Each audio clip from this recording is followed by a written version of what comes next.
de x. Se vocês ouvirem umas vozes de criança, minhas filhas estão animadíssimas hoje, não sei o que aconteceu.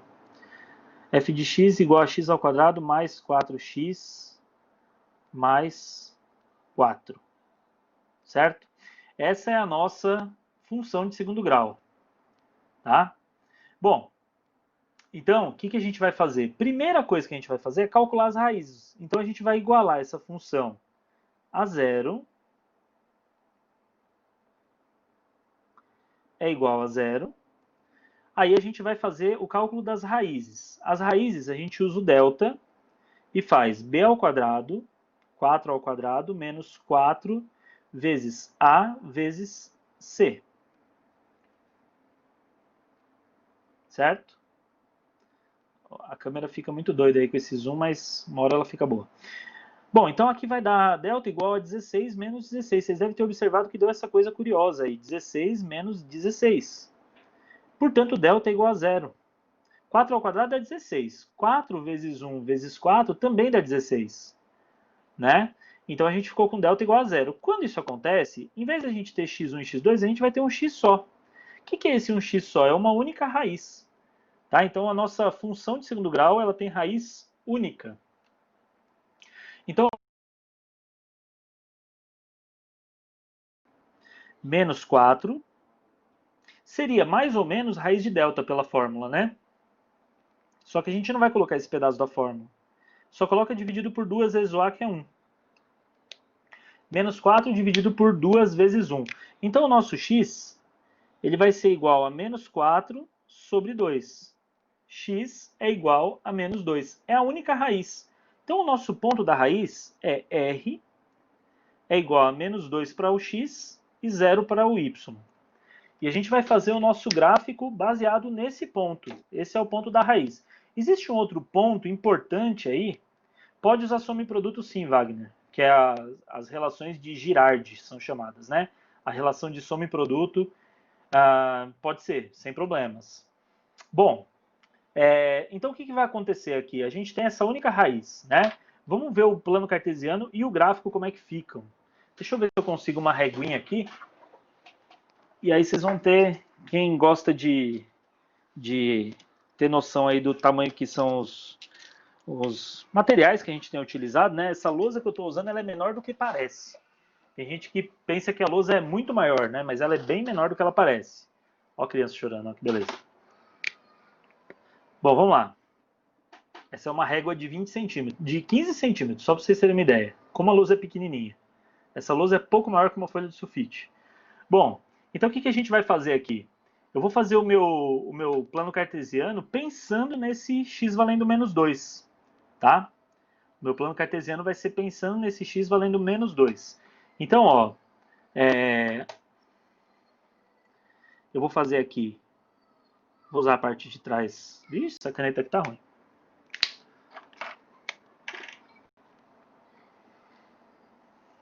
Pronto, fiz uma. A outra, o outro eixo. Pronto. Então tá aqui o eixo x e o eixo y. Né? Por que eu fiz assim? Porque eu preciso do x valendo menos 2.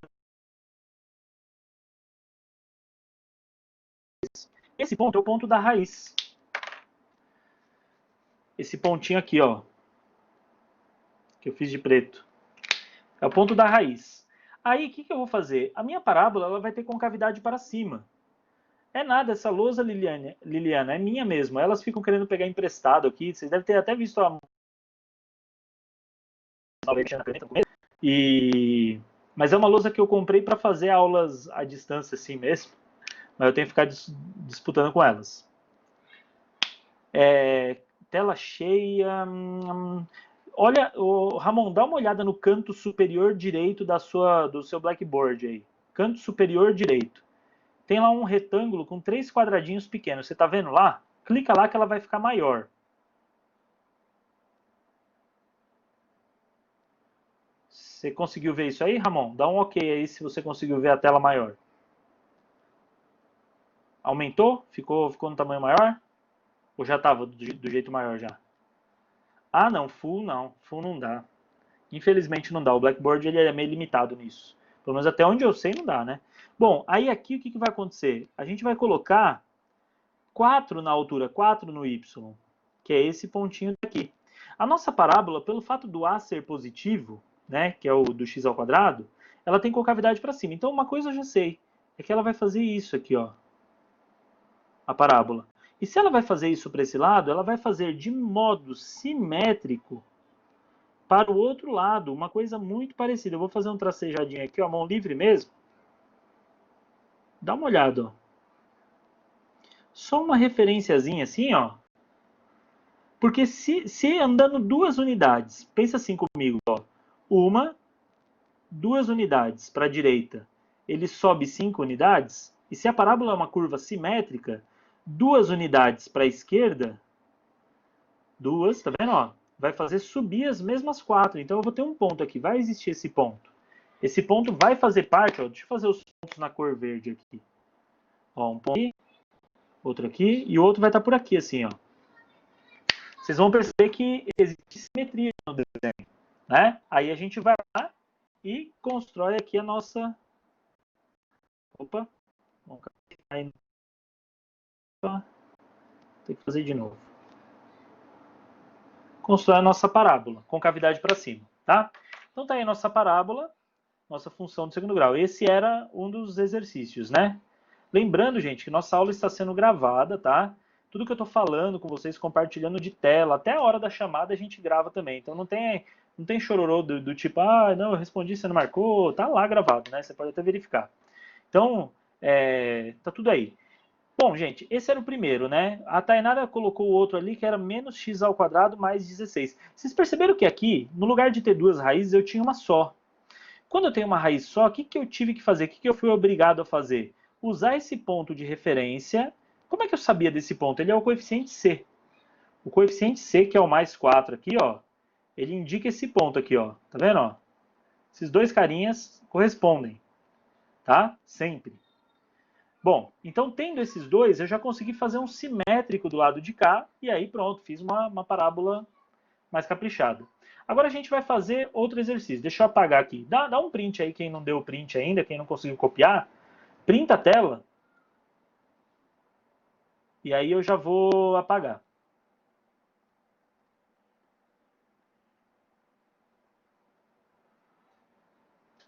Vou dar 2 minutinhos para você.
Bom, pessoal, então vamos lá.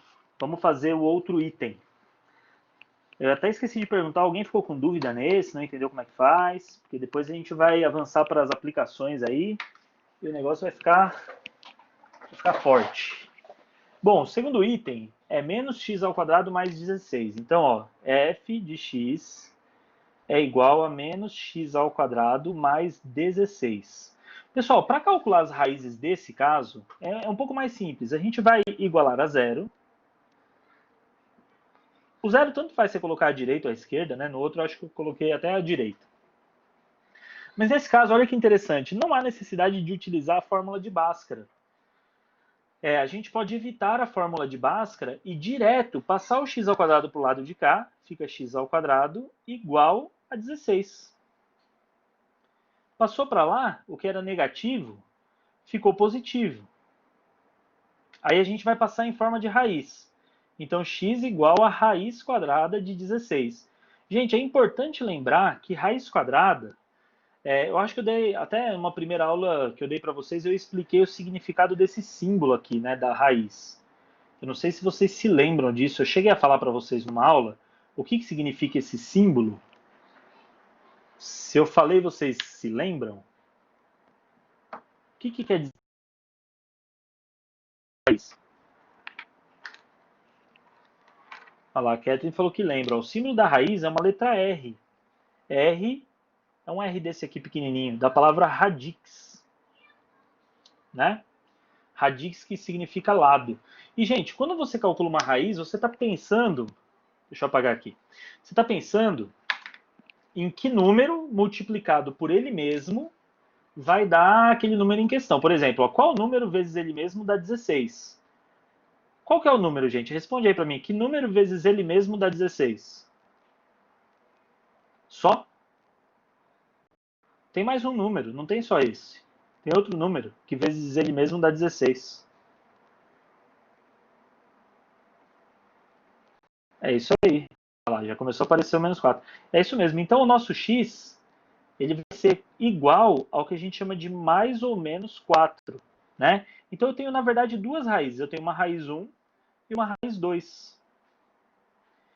Primeira raiz vai ser menos 4 e 0. Por que 0? Porque o y vale 0 aqui, ó. Eu chamei o f de x de 0.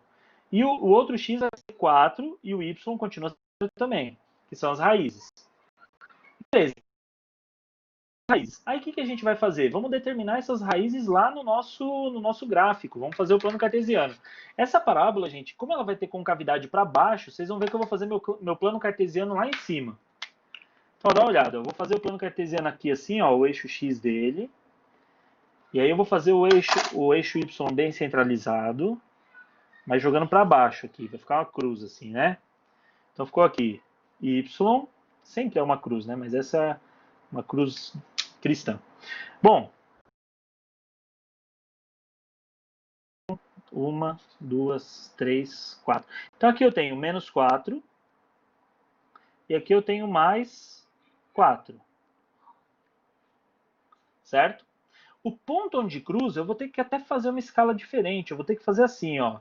Eu posso fazer assim, 10, 20 e 30. Ó. Menos 10, menos 20, menos 30, só para dar uma referência para a gente. Onde que está o menos 16? O menos 16, ele está... Quer ver? O menos 16... Eu já vi sua pergunta, Júlia, já vou responder. O menos 16, ele está aqui, ó. Aproximadamente, tá? Entre o menos 10 e o menos 20. A Júlia perguntou por que não foi preciso usar Bhaskara. É porque essa equação, essa função, aliás, equação não, né? Equação é quando ela vem para cá, ó. Quando ela vem nessa linha, ela se chama equação de segundo grau. Enquanto ela está nessa linha, ela é função de segundo grau. E a função de segundo grau, que está aqui, ela é uma função incompleta. Ela tem o coeficiente a, que é menos 1, menos 1. Ela não tem o b, que é a parte do x, mas ela tem o c, que é o 16. Então, quando ela é incompleta, a gente consegue fazer sem usar a fórmula de Bhaskara. Bom, então achei as duas raízes que estão aqui, né? Tudo sumiu.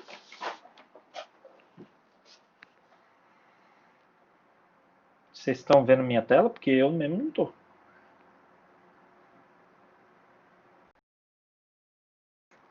Agora não estão mesmo. De novo. Olha lá. Por que menos 16, Kevin? É verdade, Kevin. Não é menos 16, é mais 16. Fiz o meu plano cartesiano todo errado. Que beleza. Ah, vou ter que arrumar. Deixa eu ver se eu consigo arrumar ele sem sofrer tanto. Caramba, que coisa. Não, vou arrumar assim. Kevin tem razão. Não é menos 16, é mais 16. Toca fazer o bichinho de novo. Eu tenho que fazer ele mais para cima, não mais para baixo. Porque ele vai ter concavidade para baixo. Eu vou fazer tudo muito parecido com o que eu tinha feito, só que para cima aqui, viu, gente? Ó. Aqui é bem igual, né? Menos 4. É rapidinho de consertar. 4x. Aqui, ó, fazer aquele mesmo 10, 20, o 30 coladão lá em cima.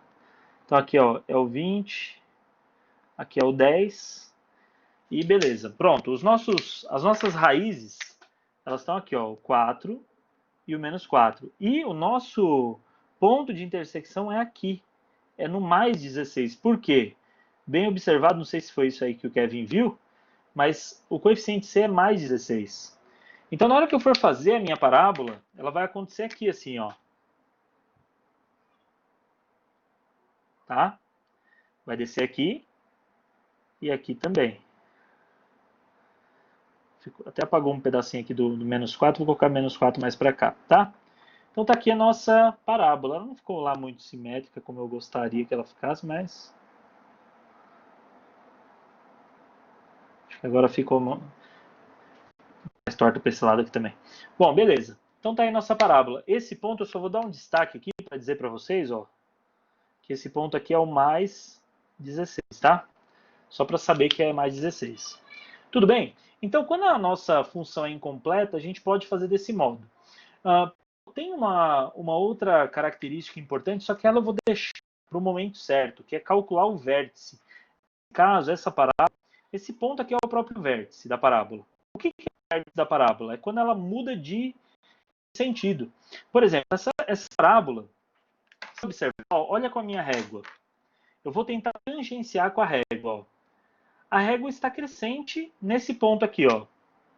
Nesse ponto, quando eu encosto a régua no ponto, eu posso dizer no ponto, unicamente nessa parábola, né? Sem atravessar a parábola assim, ó. Não pode cortar, atravessar a parábola, fazer um negócio assim, né? Não, colocar só no ponto.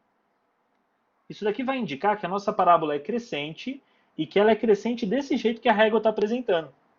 Agora, se eu perguntar para você, tá falhando? Alô? Teste, teste, som. Deixa eu puxar mais para cá o microfone. Alô, estão me ouvindo? Melhorou o áudio? Sim, beleza. Bom, a pergunta para vocês é a seguinte, ó. Nesse ponto aqui, vocês acham que a parábola é mais crescente ou menos crescente? Presta atenção lá na pergunta, ó. A parábola aqui é mais crescente ou menos crescente? O que vocês acham? Não, ela é crescente, a gente sabe, mas eu quero saber se ela é mais ou se ela é menos crescente do que nesse ponto. Muito bem, Antônio, é menos crescente. Menos crescente. A parábola está num ponto mais alto aqui, isso é um fato. Ela está mais alta. Só que olha a posição da régua. Quando eu subir com essa régua aqui, ó, olha o que vai acontecer. Ó. Fiquem olhando para o movimento da régua, vocês não podem perder agora o vídeo, tá? Olho no vídeo. Então, ó, quando eu vou subindo aqui, ó, vai olhando que eu vou tentando manter aqui na parábola, nesse pontinho aqui, ó. Ela vai andando ali nos pontos da parábola. E aí, quando ela chega nesse ponto, ela está assim, ó. Ou seja, ela está menos inclinada do que estava antes. Está crescente também, eu sei que é crescente. Sim, é crescente, mas é menos crescente do que antes. Tanto é que quando ela chega nesse ponto aqui, ó, que é o ponto do vértice, ela vai ficar na horizontal. Deixa eu melhorar a minha horizontal aqui. Ela vai ficar paralela ao eixo X. O que isso quer dizer? Que nesse ponto, a parábola não é nem crescente nem decrescente. Ela é constante, a gente chama de constante, tá? Quem quiser colocar essa observação, no vértice a parábola é constante. Não é nem crescente nem decrescente. E quando ela passa do vértice, ela muda de sentido. Ou seja, ela passa a ser decrescente. Gente, isso é fundamental para o nosso estudo, para a nossa matemática aqui. Tá? Isso será fundamental. Dá um print disso aí, ó. Vou colocar